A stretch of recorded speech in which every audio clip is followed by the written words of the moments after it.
পৃথিবীর সর্বপ্রাচীন মাযহাব হচ্ছে দুইটা। মানুষ যে বলে মাযহাব চারটে, হানাফি, শাফি, হাম্বলি, মালিকি, এটা ভুল। মাযহাব মূলত পৃথিবীতে দুটা, এবং এই কথাই সত্য যে মুহাক্কিক উলামায়ে কেরাম, অতীত যুগের ফুকাহায়ে কেরাম মাযহাব উল্লেখ করতে গিয়ে হানাফি, শাফি, হাম্বলি, মালিকি মাযহাব কেউ উল্লেখ করেনি, বরং বেশিরভাগই উল্লেখ করেছেন দুটি মাযহাবের কথা। একটির নাম হচ্ছে আহলুল হাদিস আর একটির নাম হচ্ছে আহলুর রায়। এটা মুফতি সাঈদ আহমদ পালানপুরি তার বইয়ের মধ্যে লিখে গেছেন। আহলুল হাদিস কে কে? ইমাম মালিক, ইমাম শাফিঈ, ইমাম আহমদ বিন হাম্বল, তিনজনই আহলুল হাদিস। আর ইমাম আবু হানিফা রাহিমাহুল্লাহ একাই হচ্ছেন আহলুর রায়। এবং এই কথার প্রমাণ আপনি কোথায় পাবেন? যদি ফিকহের কোনো গ্রন্থ পড়ার আপনার সুযোগ হয়, দেখার সুযোগ হয়, তুলনামূলক পর্যালোচনা করার সুযোগ হয়, তাহলে দেখবেন যে 50% মাসালায় এই তিনজন ইমাম একমত। বিদায়াতুল মুজতাহিদ খোলেন বা হানাফি মাযহাবের গ্রন্থ হেদায়া খোলেন, যদিও হেদায়াতে ইমাম আহমদ বিন হাম্বলের নাম নেওয়া হয়নি, কেননা অনেকেই ইমাম আহমদ বিন হাম্বলকে আবু বকর আল জাসসাস সহ অনেক বড় বড় হানাফি ইমাম আহমদ বিন হাম্বলকে ফকিহ মনে করেন না।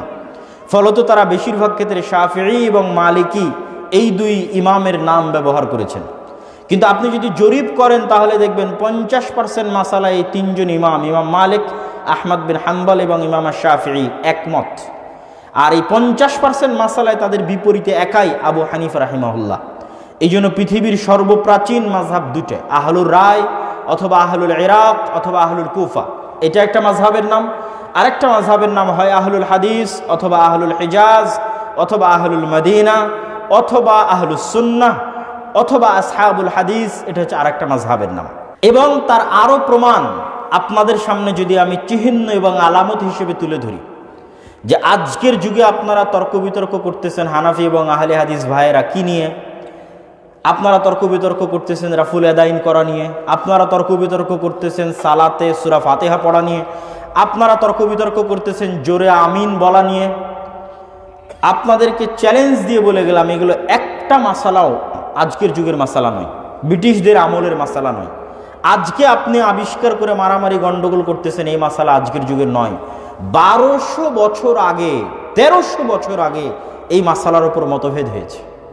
সাহাবীদের মধ্যে মতভেদ হয়েছে, তাবেঈদের মধ্যে মতভেদ হয়েছে, বড় বড় ইমামের মধ্যে মতভেদ হয়েছে। ইমাম বুখারী সেই যুগে জুজু কিরাত খালফাল ইমাম, কিরাতুল ফাতিহা খালফাল ইমাম, ইমামের পিছনে সূরা ফাতিহা পড়তে হবে এই মর্মে সম্পূর্ণ আলাদা বই লিখে গেছেন ইমাম বুখারী।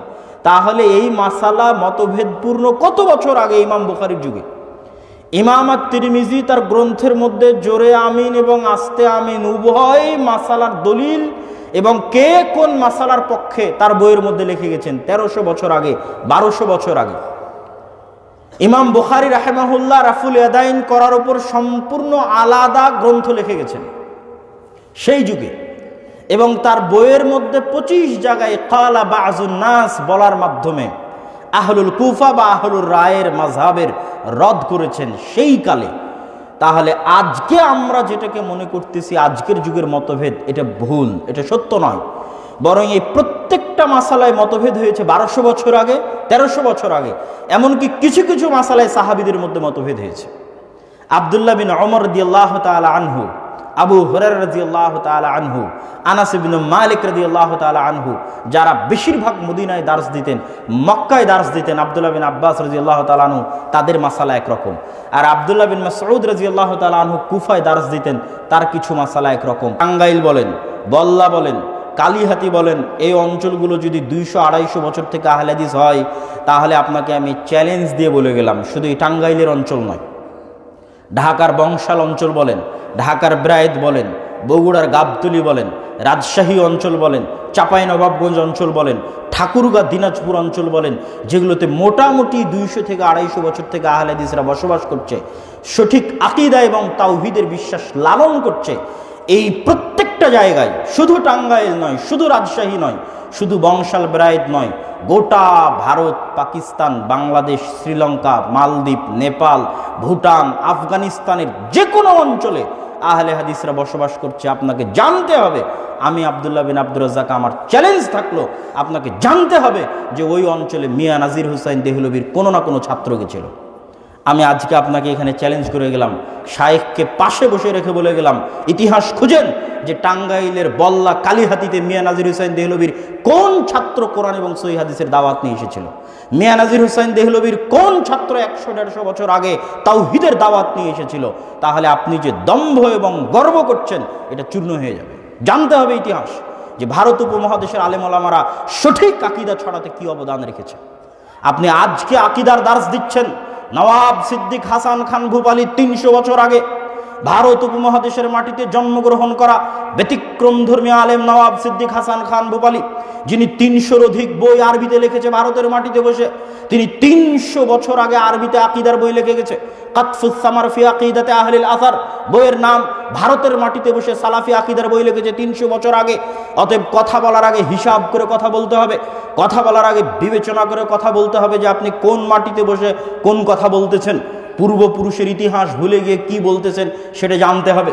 সম্মানিত উপস্থিতি, ভারত উপমহাদেশে আহলে হাদিসের ইতিহাস আজকের নতুন ইতিহাস নয়। শাহ ওলিউল্লাহ মুহাদ্দিস দেহলভী, যিনি বাদশাহ আলমগীর, যার বাবা বাদশাহ আলমগীরের আলমগীর ফতোয়া বোর্ডের সদস্য ছিল মাওলানা আব্দুর রহিম, শাহ ওলিউল্লাহ মুহাদ্দিস দেহলভী মূলত এই যুগে, এই যে আমরা যেই যুগের ইতিহাসটা বলতেছি তারও পুরাতন ইতিহাস আছে, সেটা আমি আজকে লম্বা দীর্ঘায়িত করতে চাচ্ছি না, কিন্তু যেই যুগের ইতিহাস আমরা টানতেছি এই যুগের শুরুটা মূলত শাহ ওলিউল্লাহ মুহাদ্দিস দেহলভীকে দিয়ে। দেহলভী বলা হয় দিল্লিকে, আরবিতে বলা হয় দেহলি। ওই দেহলি দিল্লির দিকে অনুসরণ করে বলা হয় দেহলভী। শাহ ওলিউল্লাহ মুহাদ্দিস দেহলভী মানে দিল্লির মানুষ, দিল্লিতে বসে হাদিসের দার্স দিতেন। তিনি জন্মগত হানাফি, আমল করতেন হানাফি মোতাবেক, কিন্তু দার্স দিতেন আহলুল হাদিসদের অনুসারী হিসেবে। কলমে লিখে গেছেন আহলুল হাদিসদের অনুসারী হিসেবে। তার বই হুজ্জাতুল্লাহিল বালেগার মধ্যে রাফুল আদাইনের কথা বলেন, জোরে আমিনের কথা বলেন, 12 তাকবীর ঈদের সালাতের কথা বলেন, প্রত্যেকটা মাসালাই যেটা সঠিক সেটাকেই প্রাধান্য দিয়ে গেছেন। তার আল ইনসাফ ফি বায়ানি সাবাবিল ইখতিলাফ এই বইগুলো পড়ে দেখেন। তাকলিদের ওপর তিনি কি বই লিখে গেছেন সেগুলো পড়ে দেখেন। সেই কালে তিনি এই ভারত উপমহাদেশে যে জুমুদ ছিল, তাকলিদের যে গোড়ামি ছিল, এটার বুকে তিনি হাদিসের দার্সের মাধ্যমে সবচেয়ে বড় শক্তিশালী পারমাণবিক অ্যাটম বম নিক্ষেপ করেছেন। শাহ ওলিউল্লাহ মুহাদ্দিস দেহলভীর পরে তার ছেলে শাহ আব্দুল আজিজ মুহাদ্দিস দেহলভী, যার একটি বই আছে বুস্তানুল মুহাদ্দিসিন, মুহাদ্দিসদের জীবনীর উপর, মুহাদ্দিসদের বইয়ের উপর সেই যুগে বসে, সেই কালে বসে এত তথ্য সমৃদ্ধ লিখনি দেখলে আজকের যারা মদিনা ইসলামী বিশ্ববিদ্যালয়ের কুল্লিয়াতুল হাদিস থেকে পড়ে আসছে, যেমন আমি, হতবাক হয়ে যেতে হবে যে আমরা আজকে মদিনা ইসলামী বিশ্ববিদ্যালয়ের কুল্লিয়াতুল হাদিসে যা পড়ছি 200 বছর আগে শাহ আব্দুল আজিজ মুহাদ্দিস দেহলভী বুস্তানুল মুহাদ্দিসিনের মধ্যে কিভাবে তা জমা করে গেল। যেই মুহূর্তে এই অঞ্চলে ব্রিটিশ শাসন আমল চলতেছে, জালালউদ্দিন সুয়ুতির মৃত্যুর পর থেকে নিয়ে এবং আরব বিশ্ব থেকে ইলম হারিয়ে যাওয়ার পর থেকে নিয়ে নতুন করে সৌদি আরবের প্রতিষ্ঠা এবং বড় বড় আলেম ওলামার জন্ম হওয়ার আগ পর্যন্ত মধ্যে 150-200 বছর ইলমকে আবাদ করেছে ভারতের আলেমরা। যত বড় বড় হাদিসের কিতাব আছে প্রথম প্রকাশ হয় ভারতে, না হয় পাকিস্তানে। আহলুল হাদিস হোক, হানাফি হোক, আলেম ওলামাদের মাধ্যমে ভারতে অথবা পাকিস্তানে যত হাদিসের বই আছে তার অধিকাংশের প্রথম প্রকাশ। যারা ইতিহাস পড়ে তাদের কাছে এই সম্পর্কে জ্ঞান আছে। যেমন আল জারহ ওয়াত তা'দীল ইবনে আবি হাতেমের লেখা। ইবনে আবি হাতেম হচ্ছে আবু হাতেমের ছেলে, যে তার বাবা আবু হাতেম এবং তার বাবার বন্ধু আবু জুরআর কাছে জিজ্ঞেস করত ওই সমস্ত রাবি সম্পর্কে যেই সমস্ত রাবির উপর আলোচনা করে গেছে ইমাম বুখারী তার তারিখুল কাবীরের মধ্যে। তারপরে প্রত্যেকটা মন্তব্য রাবির পিছনে লিখে গেছে, বাবার মন্তব্য, আবু জুরআর মন্তব্য। এই বই প্রথম প্রকাশিত হয়েছে ভারতের হায়দ্রাবাদ থেকে আব্দুর রহমান বিন ইয়াহইয়া আল মুআল্লিমের তাহকিকে। আব্দুর রহমান বিন ইয়াহইয়া আল মুআল্লিমকে এই যুগের ইমাম যাহাবি বলা হয়। তিনি ভারতে বসে তাহকিক করে প্রথম প্রকাশ করেছেন হাদিস শাস্ত্রের একজন মৌলিক জারাহ এবং তা'দীলের একটা মূল কিতাব। তো যাক, সেই আলোচনা লম্বা না করে চলে আসি। শাহ ওলিউল্লাহ মুহাদ্দিস দেহলভীর ছেলে হচ্ছে শাহ আব্দুল আজিজ মুহাদ্দিস দেহলভী। শাহ আব্দুল আজিজ মুহাদ্দিস দেহলভীর পরে আসলেন শাহ ইসহাক মুহাদ্দিস দেহলভী। এই 3 জন পর্যন্ত সানাদ এই উপমহাদেশে, ভারত, পাকিস্তান, বাংলাদেশ, শ্রীলঙ্কা, আফগানিস্তান, এই 3 জন পর্যন্ত সানাদ এক। সে হানাফি হোক, আহলে হাদিস হোক, বেরেলভী হোক, দেওবন্দি হোক, যারা অত্র অঞ্চলে বুখারী, মুসলিম, আবু দাউদ, নাসাই, তিরমিজি দার্স দিচ্ছে তাদের অধিকাংশই কোনো না কোনোভাবে এই 3 জনের ছাত্র। শাহ ওলিউল্লাহ মুহাদ্দিস দেহলভীর ছেলে শাহ আব্দুল আজিজ মুহাদ্দিস দেহলভী, তারপরে শাহ ইসহাক মুহাদ্দিস দেহলভী। আহলে হাদিস হলো, হানাফি হলো, দেওবন্দি হলো, বেরেলভী হলো। শাহ ইসহাক মুহাদ্দিস দেহলভীর পরে মূলত দার্স বিভক্ত হয়ে যায়। শাহ ইসহাক মুহাদ্দিস দেহলভীর 2 জন ছাত্র, এই অংশ পর্যন্ত ইতিহাস একটু মনে রাখতে হবে। শাহ ইসহাক মুহাদ্দিস দেহলভির দুইজন ছাত্র, এক আব্দুল গনি আল মুজাদ্দিদি আর একজন মিয়া নাজির হুসাইন দেহলভি। আব্দুল গনি আল মুজাদ্দিদি নিয়ে চলে গেলেন দেওবন্দি মাযহাবের প্রতিষ্ঠাতা হিসেবে। তার দুইজন ছাত্র, আব্দুল গনি আল মুজাদ্দিদির দুইজন ছাত্র হচ্ছে কাসেম নানুতুবি আর রশিদ আহমদ গাঙ্গুহি, যারা দারুল উলুম দেওবন্দ প্রতিষ্ঠা করেছেন। তারা মূলত দেওবন্দি মাযহাবের প্রতিষ্ঠাতা হিসেবে দারুল উলুম দেওবন্দ প্রতিষ্ঠা করলেন, যেন শাহ ওলিউল্লাহ মুহাদ্দিস দেহলভি যে উদার নৈতিক ফিকহের চালু করেছেন ভারতের মতো তাকলিদি অঞ্চলে, সেই উদার নৈতিক ফিকহের গলায় লাগাম টেনে আবার যেন সেই তাকলিদের বন্ধন মুসলমানদের গলায় পরানো যায়। এই জন্য আব্দুল গনি মুজাদ্দিদি তার দুইজন ছাত্র কাসেম নানুতুবি আর রশিদ আহমদ গাঙ্গুহিকে নিয়ে প্রতিষ্ঠা করলেন দারুল উলুম দেওবন্দ। আর মিয়া নাজির হুসাইন দেহলভি জামিয়া সালাফিয়া ডাঙ্গিপাড়া পবা রাজশাহীতে গেলে দেখবেন যে মিয়া নাজির হুসাইন দেহলভির নামে আবাসিক ছাত্রাবাসের নাম দেওয়া আছে, যে মিয়া নাজির হুসাইন দেহলভি আবাসিক ভবন, শাইখুল কুল ফিলকুল মিয়া নাজির হুসাইন দেহলভি আবাসিক ভবন কেন দেওয়া আছে? আজকের যুগের ছাত্রদেরকে ইতিহাস সম্পর্কে সচেতন করতে, তাদের আকাবির তাদের সালাফদের ইতিহাস সম্পর্কে সচেতন করতে, যেন তারা নিমক হারাম না হয়, যেন 2 দিন আরব বিশ্বের কোনো দেশ থেকে পড়ে এসে মনে না করে যে মুই কি হনুরে, আমি মনে হয় প্রথম আজকে আকিদার দাওয়াত দিচ্ছি, আমি মনে হয় প্রথম আজকে তাওহীদের দাওয়াত দিচ্ছি, এটা যেন মনে না করে। মিয়া নাজির হুসাইন দেহলভির ছাত্রের সংখ্যা 1,60,000। ভারত, বাংলাদেশ, পাকিস্তান, আফগানিস্তান, নেপাল, শ্রীলঙ্কা, ভুটান, সৌদি আরব সহ 1,60,000 ছাত্র। এবং আমার চ্যালেঞ্জ থাকলো, আপনার এই বল্লা কালিহাতিতেও কোরআন এবং হাদিসের দাওয়াত পৌঁছেছে মিয়া নাজির হুসাইন দেহলভির কোনো না কোনো ছাত্রের মাধ্যমে। আমার এই বক্তব্যের পরে ইতিহাস খুঁজে দেখবেন। আজকে আমরা মদিনা বিশ্ববিদ্যালয় থেকে পড়ে আসে আপনাকে সঠিক আকীদার দাওয়াত দিচ্ছি, এটা মিথ্যা কথা। যারা এই মাঠ তৈরি করে দিয়ে গেছে তাদের মাঠের উপর আমরা নতুন করে চাষাবাদ করতেছি। অতএব তাদের এই অবদানকে স্বীকার করতেই হবে। মিয়া নাজির হুসাইন দেহলভির ছাত্র সংখ্যা 1,60,000। ভারত উপমহাদেশের যে কোনো প্রান্তে আহলুল হাদিস বসবাস করছে, বিশ্বাস করতে হবে ওখানে মিয়া নাজির হুসাইন দেহলভির ছাত্ররা গেছিল। আজ মিয়া নাজির হুসাইন দেহলভির 4 জন ছাত্রের কথা বলে আমার বক্তব্যের শেষের দিকে চলে যাব।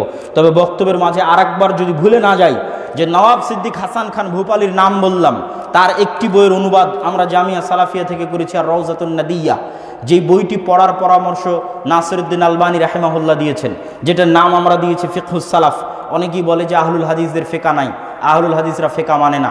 আহলুল হাদিসরা আসলে কি ফিকহ মানে, ফিকহুস সালাফ কি, ফিকহুল হাদিস কি, ফিকহুস সুন্নাহ কি, এটা রওজাতুন নাদিয়ার মধ্যে নওয়াব সিদ্দিক হাসান খান ভূপালী খুব সুন্দর করে স্পষ্ট করে দিয়েছেন।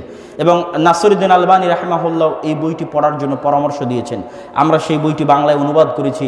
তাদের বই অনুবাদ করার পিছনে আমাদের কোনো উদ্দেশ্য নয়, 2টো উদ্দেশ্য। এক, ভারত উপমহাদেশের আহলুল হাদিস আলেমদের ইতিহাস সম্পর্কে জনগণকে জানানো, তাদের অবদান সম্পর্কে জনগণকে জানানো, এবং তারা কি ইলমি কারনামা আঞ্জাম দিয়ে গেছে 300 বছর আগে ভারতের মাটিতে বসে আরবিতে এত দামি এত জ্ঞান সম্পন্ন বই লিখেছে, যা আমরা এখন এই যুগে এত উন্নত শিক্ষা লাভ করে করতে পারছি না। নাই, ওই আলেম আর জন্মই হয় না যে আলেম ভারত, পাকিস্তান, বাংলাদেশের মাটিতে জন্ম হয়েছিল সেই যুগে। তাদের আর 4 জনের কথা বলবো ওই ধরনের আলেমের। মিয়া নাজির হুসাইন দেহলভি রাহিমাহুল্লাহর 4 জন ছাত্র, যাদের কথা বলে আমরা আমাদের বক্তব্য সামনের দিকে এগিয়ে নিয়ে যাব। 1, আব্দুর রহমান আল মুবারকপুরি। 2, শামসুল হক আল আজিমাবাদী। 3, আবদুল্লাহ গাজীপুরি। 4, মাওলানা সানাউল্লাহ অমৃতসরী।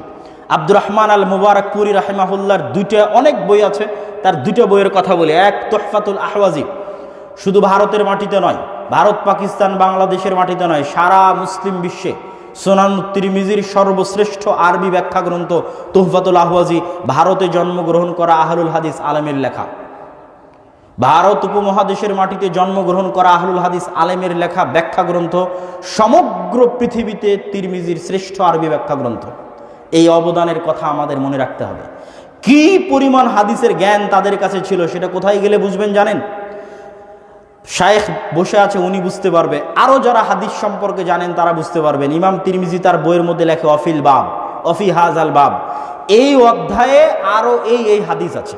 ধরেন রাফুল আদাইনের অধ্যায়ে ইমাম তিরমিজি বলে দিল, একটা হাদিস উল্লেখ করে উনি বলে দিবেন যে এই অধ্যায়ে তথা রাফুল আদাইন অধ্যায়ে আরও হাদিস আছে আবু হুরায়রা থেকে, আব্দুল্লাহ বিন মাসউদ থেকে, আয়েশা থেকে, আনাস ইবনে মালিক থেকে। খালি সাহাবীদের নাম বলে গেলেন, হাদিস কোথায় কি হাদিস তা উল্লেখ করা নাই।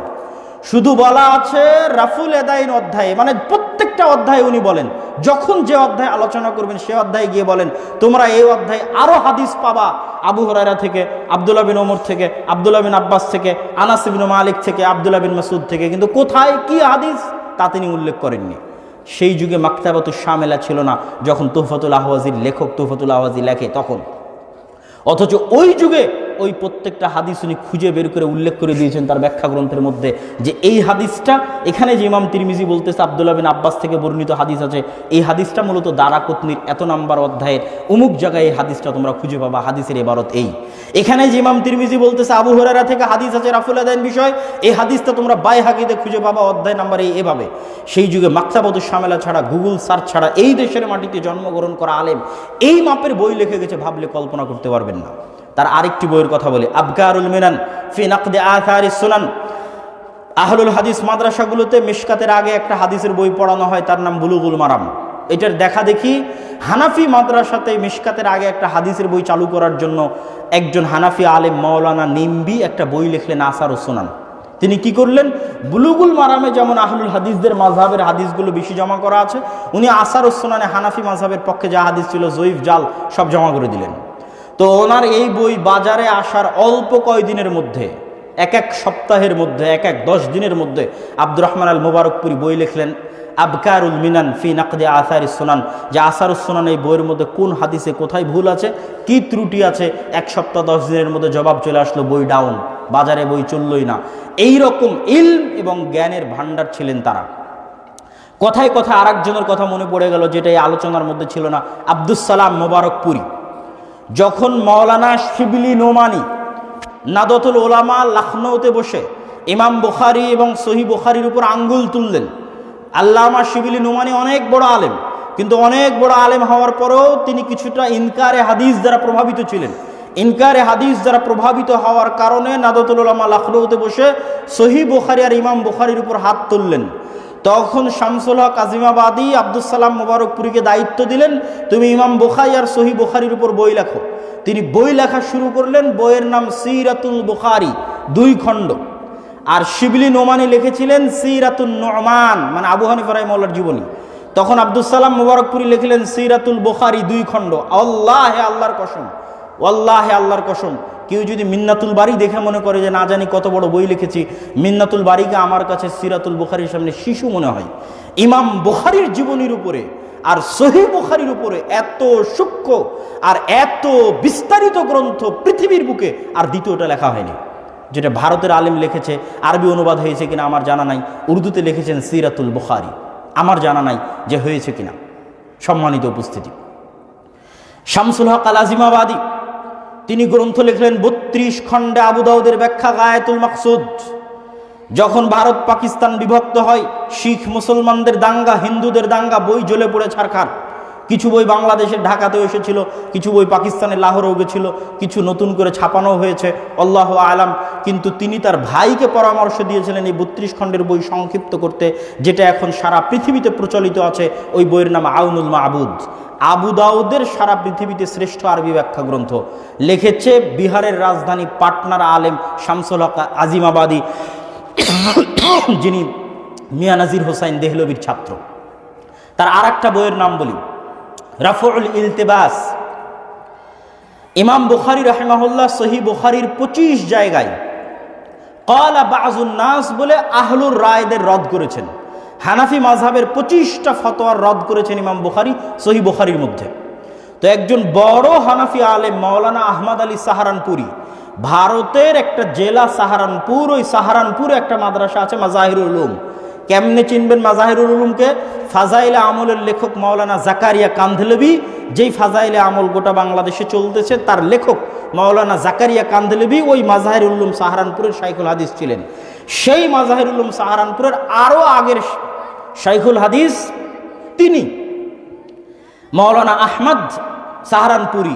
তিনি বই লিখলেন ইমাম বুখারীর উত্তরে। কি নামে বই লিখলেন? দাফউল ওয়াসওয়াস। ভারত উপমহাদেশে ছাপা বড় বুখারী, যত বড় বুখারী আছে প্রত্যেক বড় বুখারীর শুরুতে তার লেখা ওই বইটা যুক্ত করে দেওয়া হলো দাফউল ওয়াসওয়াস, যেখানে তিনি ইমাম বুখারীর উত্তর দিয়েছেন যেই 25 জায়গায় ইমাম বুখারী হানাফি মাযহাবকে রদ করেছে, ওই 25 জায়গার উত্তর দিয়েছেন দাফউল ওয়াসওয়াস নামে। তখন শামসুল হক আলী আজিমাবাদী নতুন বই লিখলেন রাফউল ইলতিবাস নামে, যেখানে ওই দাফউল ওয়াসওয়াসে যা যা ইমাম বুখারীর উপর উত্তর দেওয়ার চেষ্টা করা হয়েছে তার পাল্টা উত্তর দেওয়া হয়েছে। এরকম অসংখ্য ইলমি কারনামা শামসুল হক আল আজিমাবাদী রাহিমাহুল্লাহর আছে, আব্দুর রহমান আল মুবারকপুরী রাহিমাহুল্লাহর আছে। আর একটা ইলমি কারনামা যার নাম হয়তো আলোচনার মধ্যে আসবে না, কিন্তু বলে যাই, আর রাহিকুল মাখতুম, এই বইয়ের নাম কে না শুনেছে? সারা পৃথিবীতে রাসূল সাল্লাল্লাহু আলাইহি ওয়াসাল্লামের জীবনীর উপর শ্রেষ্ঠতম আরবি গ্রন্থ হচ্ছে রাহিকুল মাখতুম। কে লিখেছে? ভারতের আহলে হাদিস আলেমরা লিখেছে, যারা মদিনা ইসলামী বিশ্ববিদ্যালয়ে কোনোদিন পড়তেই যায়নি। শামসুল হক আল আজিমাবাদী আর আব্দুর রহমান মুবারকপুরী যখন বই লিখেছে তখন মদিনা ইসলামী বিশ্ববিদ্যালয় তৈরি হয়নি। সে আর রাহিকুল মাখতুম যিনি লিখেছেন তিনি জামিয়া সালাফিয়া বানারসের শিক্ষক তখন, অথচ এটা সারা পৃথিবীতে শ্রেষ্ঠ রাসূল সাল্লাল্লাহু আলাইহি ওয়াসাল্লামের জীবনী গ্রন্থ লিখেছে ভারতের আহলুল হাদিস আলেম। আরও একটি বইয়ের নাম যদি আপনাদেরকে না বলি তাহলে সেটি আমানতের খেয়ানত হবে। সেই বইটি হচ্ছে আল মিজান। এই বইটা মূলত লেখা হয়েছে ভারতের একজন বিখ্যাত হানাফি আলেম মাওলানা আশরাফ আলী থানভী। তিনি তার এক ছাত্র জাফর আহমদ থানভীকে দায়িত্ব দিলেন যে হানাফি মাযহাবের যত মাসলা মাসাইল আছে সব মাসলা মাসাইলের পক্ষে দলিল জমা করো, আর সেটাকে কেমনে সহি প্রমাণ করতে হবে তার দায়িত্ব পালন করো। তখন জাফর আহমদ থানভী একটা বই লিখলেন ইলাউস সুনান নামে। এখন পর্যন্ত হানাফি মাযহাবের পক্ষে দলিল জমা করতে গিয়ে লেখা শ্রেষ্ঠতম গ্রন্থ হচ্ছে ইলাউস সুনান। এই ইলাউস সুনান বইয়ের জবাবে আল মিজান ফি নাকদি ইলাউস সুনান লিখেছে পাকিস্তানের বিখ্যাত আহলুল হাদিস আলেম মাওলানা ইরশাদুল হক আল আসারি হাফিজাহুল্লাহ। এখনো জীবিত আছে, এখনো জীবিত আছে। পাকিস্তানি জন্ম, পাকিস্তানি জ্ঞান অর্জন, পাকিস্তানি শিক্ষা, দেশের বাইরে জানিনি। পাকিস্তানি পড়াশোনা করে এত বড় হাদিসের তিনি রিজাল শাস্ত্রবিদ মাওলানা জুবাইর আলী হাফেজ জুবাইর আলী জাই, যিনি ভ্রান্ত আকিদার যত মতবাদ আছে যত দলিল আছে সবগুলোর খণ্ডন করেছেন, কোনোদিন দেশের বাইরে পড়াশোনায় করেননি। হাফেজ জুবাইর আলী জাই পাকিস্তানের একজন বিখ্যাত মুহাদ্দিস। সম্মানিত উপস্থিতি, আর দুইজনের কথা বলে আমার বক্তব্যের শেষের দিকে চলে যাব। মাওলানা সানাউল্লাহ অমৃতসুরী। মাওলানা সানাউল্লাহ অমৃতসুরীকে রাসূল সাল্লাল্লাহু আলাইহি ওয়াসাল্লামের খাতমুন নবুওয়াতের জীবন্ত মুআজিজা বলা হয়। সানাউল্লাহ অমৃতসুরীকে খাতমে নবুওয়াতের জীবন্ত মুআজিজা। কেন? গোলাম আহমদ কাদিয়ানি, যে নিজেকে আল্লাহর নবীর পরেও নিজেকে নবী হিসেবে দাবি করত, সেই গোলাম আহমদ কাদিয়ানির বিরুদ্ধে মোবাহালা করে সানাউল্লাহ অমৃতসুরী ওই মোবাহালার অল্প কিছুদিন পরে গোলাম আহমদ কাদিয়ানি মারা যায়। আর সানাউল্লাহ অমৃতসুরী 40 বছর পৃথিবীতে জীবিত ছিলেন গোলাম আহমদ কাদিয়ানির মৃত্যুর পরে। ওই মোবাহালায় কি ওয়াদা হয়েছিল? যে হকের উপর থাকবে তার আগে মৃত্যু হবে। তো গোলাম আহমদ যে হকের উপর থাকবে তার পরে মৃত্যু হবে, আর যে বাতিলের উপর থাকবে তার আগে মৃত্যু হবে। তো গোলাম আহমদ কাদিয়ানির আগে মৃত্যু হয় এবং তার মৃত্যুর 40 বছর পর পর্যন্ত সানাউল্লাহ অমৃতসুরী জীবিত ছিলেন। তাকে বলা হতো যে তিনি 40 বছর আল্লাহর নবীর খাতমে নবুওয়াতের মুআজিজা হিসেবে পৃথিবীতে তিনি বিচরণ করতেন। আর তার এই পরিমাণ জ্ঞান ছিল যে একই টেবিলে বসে ইহুদি হোক, খ্রিস্টান হোক, হিন্দু হোক, শিখ হোক, জৈন হোক, হানাফি হোক, দেওবন্দি হোক, বেরলভী হোক, শিয়া হোক, কাদিয়ানি হোক, একই টেবিলে বসে প্রত্যেকটা ফেরকার জবাব দিয়ে যুক্তি দিয়ে পরাজিত করে দিবে, এরকম জ্ঞান ও ভান্ডার আল্লাহ সুবহানাহু ওয়া তাআলা তাকে দান করেছিলেন। সম্মানিত উপস্থিতি, অতএব ভারত উপমহাদেশে আহলুল হাদিসদের এই ইতিহাসটা গেল ইলমি ইতিহাস। ভারত উপমহাদেশে আহলুল হাদিসদের আরেকটি সংক্ষিপ্ত ইতিহাস আছে, সেটা হচ্ছে ব্রিটিশ বিরোধী জেহাদ আন্দোলনের ইতিহাস। ব্রিটিশ বিরোধী জেহাদ আন্দোলনের ইতিহাস বললে সবার আগে আসবে শাহ ইসমাইল শহীদের নাম, যাকে বললাম যে 1831 সালের 6 মে বালাকোটের প্রাঙ্গণে, যেটা হচ্ছে পাকিস্তান এবং ভারতের সীমান্তবর্তী অঞ্চল, কাশ্মীর পার হওয়ার পর পাকিস্তানে প্রবেশ করলে যে সীমান্তবর্তী অঞ্চল আসে, ওই সীমান্তবর্তী অঞ্চলে যিনি শহীদ, আল্লাহ সুবহানাহু ওয়া তাআলা তাকে শহীদ হিসেবে কবুল করুক, শিখদের বিরুদ্ধে জিহাদ করতে গিয়ে 1831 সালের 6 মে মারা গেছিলেন। তারাই প্রথম যারা এই ভারত উপমহাদেশের মাটিতে ব্রিটিশদের বিরুদ্ধে জিহাদের ঘোষণা করেছিলেন শাহ আব্দুল আজিজ মুহাদ্দিস দেহলভির ফতোয়ার উপর ভিত্তি করে।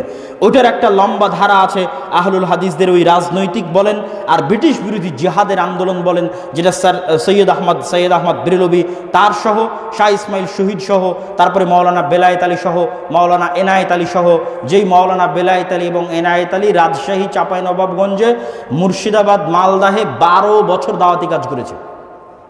মাওলানা সানাউল্লাহ অমৃতসরী যখন মালদাহ মুর্শিদাবাদে একটা প্রোগ্রামে আসেন, প্রোগ্রামে এসে দেখছেন লক্ষ লক্ষ মানুষ জমা হয়েছে। তিনি আশ্চর্য যে এত দূরে পশ্চিমবঙ্গে মালদা মুর্শিদাবাদে এত লক্ষ লক্ষ আহলে হাদিস কবে হলো? তো উনি একটা পত্রিকা লিখতেন আখবারে আহলে হাদিস নামে। ওই আখবারে আহলে হাদিস পত্রিকার মধ্যে তিনি লিখছেন, আমি ইতিহাস ঘেটে দেখলাম যে মাওলানা শাহ ইসমাইল শহীদের ছাত্র, সৈয়দ আহমদ বেরেলভির ছাত্র মাওলানা বেলায়েত আলী এবং মাওলানা এনায়েত আলী পাটনার সাদেকপুরি পরিবার, যারা ব্রিটিশ বিরোধী জিহাদ করত, তারা 12 বছর এই অঞ্চলে দিনের দাওয়াত দিয়েছে। এই জন্য আজকে রাজশাহী, চাঁপাইনবাবগঞ্জ, মুর্শিদাবাদ, মালদায় এত আহলে হাদিস। শায়েখ পাশে বসে আছে, উনি জানে সেটা মাদ্রাসা মোহাম্মদিয়া আরাবিয়া যাত্রাবাড়ি হোক আর নাজিরা বাজার হোক আর পাঁচরুখি হোক, বেশি ছাত্র কোথাকার? সব উত্তরবঙ্গের। বেশি শিক্ষক কোথাকার? সব রাজশাহী, চাঁপাইনবাবগঞ্জের। বেশি আহলুল হাদিসদের মাদ্রাসা কোথায়? সব রাজশাহী, চাঁপাইনবাবগঞ্জে। কেন? এটা আজকে মদিনা ইসলাম বিশ্ববিদ্যালয় থেকে পড়ে এসে কোনো মাদানির দাওয়াতের ফসল নয়। হ্যাঁ, মাদানি ভাইয়েরা দাওয়াতি কাজ করছে কথা ঠিক, কিন্তু নিজেদের অতীতে চলে যাওয়া সালাফে সালেহিনের স্বীকৃতি দিতে হবে, ইতিহাসের স্বীকৃতি দিতে হবে যে তারা এই অঞ্চলে কঠোর পরিশ্রম করে গেছে সেই সময়ে যখন এই অঞ্চল ছিল অনুর্বর। সেই সময়ের পরিশ্রমের ফলে আজকে সেই উর্বর জমিতে আমরা দাওয়াতি কাজ করতেছি। অতএব তাদের শুকরিয়া আদায় করতে হবে, তাদের স্বীকৃতি দিতে হবে, এবং সেই শুকরিয়া স্বরূপ, স্বীকৃতি স্বরূপ প্রত্যেকটা মাদ্রাসায় ভারত উপমহাদেশের আহলুল হাদিস আলেমদের ইতিহাস পড়ানো, তাদের সম্পর্কে জ্ঞান অর্জন করা এবং জ্ঞান বিতরণ করা জরুরি। সম্মানিত উপস্থিতি, বক্তব্যের শেষের দিকে আমি আপনাদের উদ্দেশ্যে আরেকটি গুরুত্বপূর্ণ পয়েন্ট সম্পর্কে আলোচনা করতে চাই। আমি আশা করব আপনারা উঠে না গিয়ে এই অংশটুকু গুরুত্বের সাথে শুনবেন। সেটি হচ্ছে মসজিদ ভিত্তিক দ্বীন শিক্ষা। মূলত আজকে আমার ইচ্ছা ছিল মসজিদ ভিত্তিক দ্বীন শিক্ষা সম্পর্কে আপনাদের সামনে আলোচনা পেশ করা, কেননা আমি এখন যেখানেই যাচ্ছি সেখানেই মূলত এই বিষয়টার উপর ফোকাস করে আলোচনা করার চেষ্টা করছি। আজকের মুসলমানেরা হচ্ছে এই যুগের বানু ইসরাইল। এইটা একটা নতুন টার্ম, নতুন পরিভাষা আমি ব্যবহার করতেছি যে আজকের মুসলমানেরা হচ্ছে এই যুগের বানু ইসরাইল। কিন্তু এই কথার পিছনে দলিল আছে। কিভাবে দলিল আছে? আল্লাহ সুবহানাহু ওয়া তাআলা কোরআন মাজিদের প্রত্যেকটা আয়াত দামি, প্রত্যেকটা বাক্য দামি, প্রত্যেকটা বর্ণ দামি, প্রত্যেকটা হরফ দামি। সেই কোরআন মাজিদের মধ্যে বানু ইসরাইলদের ইতিহাস এত বিস্তারিত বলেছে, আর দ্বিতীয় কোনো কওম বা জাতির ইতিহাস আল্লাহ এত বিস্তারিত বলেননি। আদ, সামুদ বলেন, কওমে লূত বলেন, তাদের ইতিহাস 1-2 লাইনে শেষ করে দিয়েছেন। আর বানু ইসরাইলের ঘটনা বিস্তারিত বলতে থেকেছে। এই হলো বাকারা খুলেন, সূরা বাকারাতে বানু ইসরাইলের ইতিহাস দিয়ে আল্লাহ পরিপূর্ণ করে রেখেছে। কেন? কোরআনের মতো এত দামি গ্রন্থে কেন বানু ইসরাইলের এত বিস্তারিত ইতিহাস? একমাত্র জাতি হিসেবে বানু ইসরাইলের এত বিস্তারিত ইতিহাস কোরআনে আল্লাহ সুবহানাহু ওয়া তাআলা এই জন্যই উল্লেখ করেছেন যেন মুসলমানেরা শিখতে পারে, কেননা মুসলমানেরাও একদিন বানু ইসরাইল হয়ে যাবে। কেন হবে? রাসূল সাল্লাল্লাহু আলাইহি ওয়াসাল্লাম হাদিসে বলেছেন যে তোমরা বানু ইসরাইলদের সাথে মিলে যাবে যেমন এক জুতার পাট আর এক জুতার পাটের সাথে মিলে যায়। যদি বানু ইসরাইলেরা 70 দলে বিভক্ত হয়, তোমরা তার চেয়ে বেশি দলে বিভক্ত হবে। বানু ইসরাইলের কোনো ব্যক্তি যদি মায়ের সাথে জেনা করে, তোমাদেরও কোনো ব্যক্তি তার মায়ের সাথে জেনা করবে, তোমরা হুবহু বানু ইসরাইলের সাথে মিলে যাবে। তাহলে বানু ইসরাইল কেমন? এবার 2-1 মিনিট কোরআনে দেখি যে বানু ইসরাইল কেমন সংক্ষিপ্তভাবে। তাহলে আমরা আমাদের মাপতে পারবো যে আমরা কেন আজকের যুগের বানু ইসরাইল হয়েছি আর কেন আমাদের গলায় গোলামির রশি ঝুলতেছে। কোরআনের মধ্যে 1 মিনিট দেখেন, চোখের সামনে বানু ইসরাইলরা দেখতেছে যে ফেরাউন ডুবে গেল, চোখের সামনে। আর আল্লাহ তাদের জন্য সমুদ্রের মধ্যে রাস্তা তৈরি করে তাদেরকে বাঁচিয়ে দিলেন। কোন ফেরাউন তাদের চোখের সামনে ডুবে গেল? যেই ফেরাউন তাদের পুরুষ সন্তানদের তাদের চোখের সামনে জবাই করত আর তাদের মহিলা সন্তানদেরকে বাঁচিয়ে রাখত, ওই ফেরাউন তাদের চোখের সামনে ডুবে গেল। আর ওই ফেরাউনকে ডুবিয়ে দিয়ে আল্লাহ তাদের মতো গোলাম কওমকে সমুদ্রের মধ্যে রাস্তা তৈরি করে দিয়ে বাঁচিয়ে দিলেন। এই কওম সমুদ্র থেকে উদ্ধার হওয়ার পর, সিনাই মরুভূমিতে আসার পর মুসা আলাইহিস সালাতু ওয়াস সালামকে বলতেছে লান নুমিনা হাত্তা নারাল্লাহ জাহরা, এ মুসা তোমার আল্লাহর প্রতি ঈমান আনয়ন করব না যতক্ষণ না তোমার আল্লাহকে স্বচক্ষে দেখতেছি। নাউজুবিল্লাহ। চোখের সামনে ফেরাউন ডুবে যাওয়ার চাইতে বড় নিদর্শন আল্লাহর পরিচয়ের কি থাকতে পারে? চোখের সামনে সমুদ্র ফেড়ে রাস্তা তৈরি হওয়ার চাইতে আল্লাহর নিদর্শন আর কি থাকতে পারে? অথচ এই কওম মুসা আলাইহিস সালামকে বলল, না চোখে না দেখা পর্যন্ত তোমার আল্লাহর প্রতি ঈমান আনয়ন করব না। মুসা আলাইহিস সালাম 40 দিনের জন্য ওয়াইদ ওয়া'আদনা মুসা 40 লাইলা, যখন মুসা আলাইহিস সালাম 40 দিনের জন্য তুর পাহাড়ে গেলেন, তখন তোমরা কি করলে? ইত্তাখাযতুমুল ইজল, তোমরা বাছুরের পূজা করা শুরু করলে। চোখের সামনে ফেরাউনকে ডুবতে দেখে, চোখের সামনে সমুদ্রকে দ্বিখণ্ডিত হতে দেখে তারা বাছুরের পূজা শুরু করলো, আল্লাহর সাথে শিরিক করলো। তাদের ওই মরুভূমিতে খাবারের ব্যবস্থা ছিল না, পানির ব্যবস্থা ছিল না। কেননা মরুভূমি, পাশে সমুদ্র, লবণাক্ত পানি খাওয়া সম্ভব নয়। ওয়াইয ইসতাসকা মূসা লিকাওমিহি ফাকুলনা ইযরিব বিআসাকাল হাজার ফানফাজারাত মিনহু ইসনাতা আশারাতা আইনা, যখন তোমরা মুসাকে বলেছিলে, মুসা আমাদের খাবার পানির ব্যবস্থা নেই, আমাদের খাবার পানির ব্যবস্থা করে দাও, তখন আমি মুসাকে বলেছিলাম, মুসা লাঠি দিয়ে পাথরে আঘাত করো, তখন পাথর থেকে 12টা ঝর্ণাধারা তৈরি হয়ে গেছিল।